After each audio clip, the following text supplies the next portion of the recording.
മാന്യസദസ്സിന് വന്ദനം. ഞാൻ ഇന്നിവിടെ ചൊല്ലാൻ പോകുന്നത് പ്രശസ്തയായ കവയത്രി സുഗതകുമാരിയുടെ കാട്ടുപക്ഷി എന്ന കവിതയാണ്. ഒരു പാട്ടു പിന്നെയും പാടി നോക്കുന്നിതാ, ചിറകൊടിഞ്ഞുള്ളൊരീ കാട്ടുപക്ഷി. മഴുതിന്ന മാമരക്കൊമ്പിൽ തനിച്ചിരുന്നൊടിയ ചിറകു ചെറുതിളക്കി. നോവുമെന്നോർത്ത് പതുക്കെ അനങ്ങാതെ പാവം പണിപ്പെട്ടു പാടിടുന്നു. ഇടറുമീ ഗാനമുന്നേറ്റു പാടാൻ കൂടെ ഇണയില്ല, കൂട്ടിന്നു കിളികളില്ല. പതിവ് പോൽ കൊത്തിപ്പിരിഞ്ഞു പോയി മെയ്ച്ചൂടില്ലടവച്ചുയർത്തിയ കൊച്ചുമക്കൾ.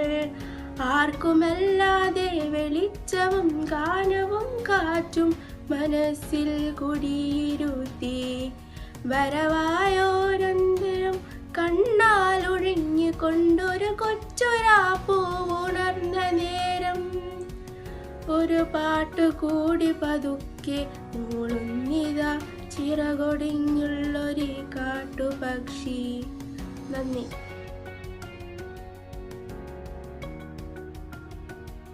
സദസ്സിന് വന്ദനം. ബഹുമാനപ്പെട്ട വിധികർത്താക്കളെ, ഗുരുക്കന്മാരെ, പ്രിയ കൂട്ടുകാരെ, ഇന്ന് ഞാൻ ഈ സംഗമത്തിൽ അവതരിപ്പിക്കാൻ പോകുന്നത് ഓൺലൈൻ പഠനത്തെ കുറിച്ചാണ്. നമുക്ക് എല്ലാവർക്കും അറിയാലോ, ഈ ലോകത്തെ തന്നെ മുട്ടുകുത്തിച്ച ഒരു മാരകമായ രോഗമാണ് കൊറോണ വൈറസ്. കേരളവും അതേ ഭീതിയിൽ തന്നെയാണ്. കൊറോണ വൈറസ് കാരണം നമ്മുടെ വിദ്യാഭ്യാസ മേഖല തുറക്കാതെ എന്ത് ചെയ്യണമെന്ന് അറിയാതെ നിൽക്കുമ്പോഴാണ് ഒരു നല്ല ആശയവുമായി ഓൺലൈൻ ക്ലാസ് വന്നത്. ഓൺലൈൻ ക്ലാസ് ആരുടെയും പഠനം നിർത്തുന്നില്ല.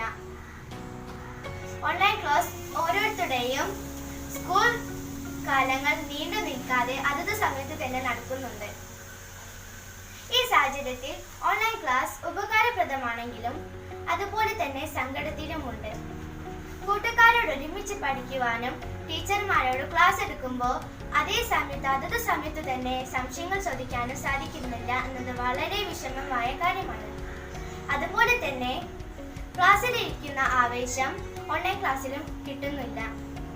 കൂട്ടുകാരെ, ഞാൻ എന്റെ വാക്കുകൾ നിർത്തുകയാണ്. അതിനു മുന്നേ ഞാൻ നിങ്ങൾക്ക് ഒരു കൊച്ചു സന്ദേശം നൽകുകയാണ്. ഇടയ്ക്കിടെ കൈകൾ സോപ്പിട്ട് കഴുകുക, സാനിറ്റൈസർ യൂസ് ചെയ്യുക, മാസ്ക് ധരിക്കുക, അകലം പാലിക്കുക. കൂട്ടുകാരെ, നമുക്ക് ഒരുമിച്ച് ചേർന്ന് മഹാമാരിയായ കൊറോണയെ തടഞ്ഞു നിർത്താം. അതിനായി ഞാൻ നിങ്ങൾക്ക് അയച്ച സന്ദേശങ്ങൾ നിങ്ങൾ തീർച്ചയായും ചെയ്യേണ്ടതാണ്. ഞാൻ എന്റെ വാക്കുകൾ ഇവിടെ കൂടി അവസാനിപ്പിക്കുകയാണ്. നന്ദി, നമസ്കാരം. Good morning, everyone.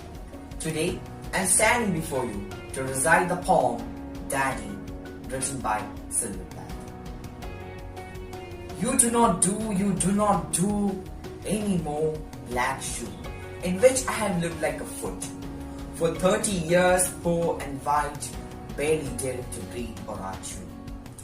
Daddy, I have had to kill you. You died before I had time. Marble heavy, a bag full of God, ghastly statue with one great toe, big as a Frisco sea, and a head in the freakish Atlantic, where it pours being green over blue. In the beautiful waters of Norset, I used to pray to recover you. Ah, do. In the German tongue of the polished town, sprayed flat by the rollers of wars and wars and wars, but the name of the town is common. My polite friend says that there are a dozen or two, so I could never tell where you put your foot, your root. I could never talk to you. My tongue stuck in my jaw. It's stuck in a barbed wire snare. Ich. I could hardly speak. I thought every German was you, and the language obscene. An engine, chuffing me off like a Jew to Dachau, Auschwitz, Belsen. I began to talk like a Jew. I think I may well be a Jew. The snows of Tyrol and the clear beer of Vienna are not very pure or true. With my gypsy ancestors and my weird luck and my tarot pack, I may be a bit of a Jew. I have always been scared of you. With your loof off and your gobbledygook and your neat moustache and your alien eye bright blue. Panzer man, oh you. Not God, but a swastika. Daddy, daddy, you bastard. Good afternoon to everyone. Today I am very interested to recite the poem Still I Rise, written by Maya Angelou. Maya Angelou was an American poet, storyteller, activist and an autobiographer. This poem is about poets' concern about black women and racial discrimination that they have to face. Through this poem, the poet is trying to fight against the racial discrimination by asserting herself respect and dignity. Still I rise. You may write me down in history with your bitter, twisted lies. You may tread me in the very dirt, but still like dust I rise. Just like moons and like suns, with the certainty of tides. Just like the hope springing high, still I rise. Does my sickness upset you? Why are you beset with gloom? Cause I walk like I've got oil wells pumping in my living room. Did you want to see me broken? Bald head and loud eyes. Shoulders falling down like teardrops. Wakened by my soulful cries. Does my haughtiness offend you? Do they take it awful hard? Cause I love like I've got gold mines digging in my own backyard. You may shoot me with your words. You may cut me with your eyes. You may kill me with your hatefulness. But Song of a Dream, written by Sarojini Naidu. Once in the dream of a night I stood, lone in the light of a magical wood. Saw deep in oceans that poppy-like sprang, and the spirits of truth were the birds that sang, and the spirits of love were the stars that glowed, and the spirits of peace were the streams that flowed. In that magical wood, the land of sleep.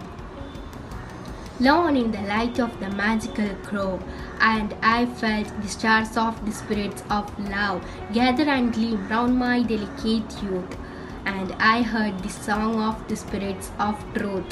To quench my longing, I bend me low by the streams of the spirits of the peace that flow in that magical wood, the land of sleep. Good morning to all, respected judges, teachers, and my dear friends. I'm here to recite the poem The Road Not Taken by Robert Frost. Two roads diverged in a yellow wood, and sorry I could not travel both and be one traveler. Long I stood and looked down as far as I could to where it spent in the undergrowth. Then took the other as test as fair, and having perhaps a better claim, because it was grassy and wondered where. Though as for that the passing there had warned them really about the same. And both that morning equally lay in leaves no steps had trodden black. Oh, I kept first for another day, yet knowing how way leads on to way. I doubted if I should ever come back. I shall be telling this with a sigh, somewhere ages and ages hence. Two roads diverged in a wood. And I took one less travel by, and that has made all the difference. Thank you. മിന്നിത്തെളിഞ്ഞൊരിൻ മാഗ്മയവും കടം നന്ദി.